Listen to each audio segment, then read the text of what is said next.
Saudi அரேபிய சோகம். சுவனப் பயணத்தின் சிறப்பு. அஸ்ஸலாமு அலைக்கும் வரஹ்மத்துல்லாஹி வபரகாத்துஹு. சவுதி அரேபியாவில் உம்ரா பயணத்தை முடித்துவிட்டு மதீனா நோக்கி பயணித்த நமது இஸ்லாமிய சகோதரர்கள் பலர் எதிர்பாராத விபத்தில் மரணித்த செய்தி நம் நெஞ்சங்களை உழுக்குகிறது.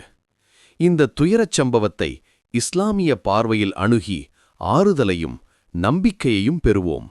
இன்னா லில்லாஹி வ இன்னா இலைஹி ராஜிஊன்.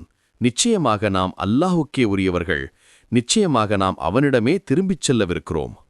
மக்காவின் புனிதம் மற்றும் மதீனாவின் அன்பு ஆகிய இரண்டுக்கும் இடையே அல்லாஹ்வின் பாதையில் பயணித்துக் கொண்டிருந்த நிலையிலேயே அவர்கள் தங்கள் ஆத்மாக்களை ஒப்படைத்தார்கள்.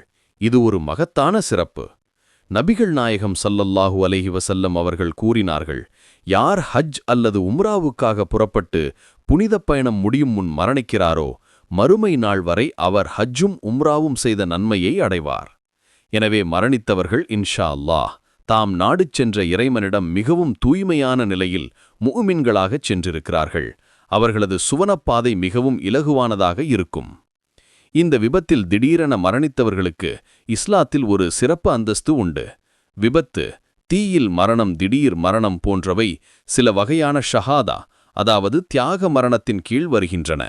அல்லாஹ்வின் பாதையில் பயணிக்கும்போது எதிர்பாராத விதமாக ஒரு சோதனை அல்லது விபத்தில் மரணிப்பவர் சாதாரண ஷஹீத் அல்லாத நிலையில் இருந்தாலும் அல்லாஹ் அவர்களுக்கு ஷஹீதின் அந்தஸ்தில் ஒரு பகுதியை கொடுக்கிறான்.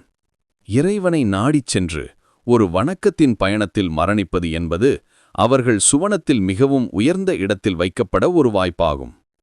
உறவுகளின் இழப்பை தாங்கும் குடும்பத்தினருக்கு நாம் ஆழ்ந்த இரங்கலையும் ஆறுதலையும் தெரிவித்துக் கொள்கிறோம். அல்லாஹ் கூறுகிறான், நிச்சயமாக அல்லாஹ் பொறுமையாளர்களுடன் இருக்கிறான். அல்லூர் ஆன் 2:153. உங்கள் அன்புக்குரியவர்கள் உலகிலேயே மிகவும் புனிதமான ஒரு பயணத்தின் போது மரணித்தார்கள். இந்த இழப்பின் மூலம் அல்லாஹ் உங்களுக்கு பெரும் நன்மையை தருவான். உங்கள் பொறுமைக்கு அளவற்ற கூலி காத்திருக்கிறது. இன்ஷா அல்லாஹ், அல்லாஹ் உங்களையும் உங்கள் நேசத்துக்குரியவர்களையும் சுவனத்தில் மீண்டும் ஒன்றிணைப்பான். அல்லாஹ் மரணித்தவர்களின் பாவங்களை மன்னித்து அவர்களின் நற்செயல்களை ஏற்று உயர்வான சுவனப் பதவியை வழங்குவானாக. பாதிக்கப்பட்ட குடும்பங்களுக்கு இச்சோதனையை தாங்கும் சக்தியையும் ஈமானின் உறுதியையும் வழங்குவானாக. ஆமீன்.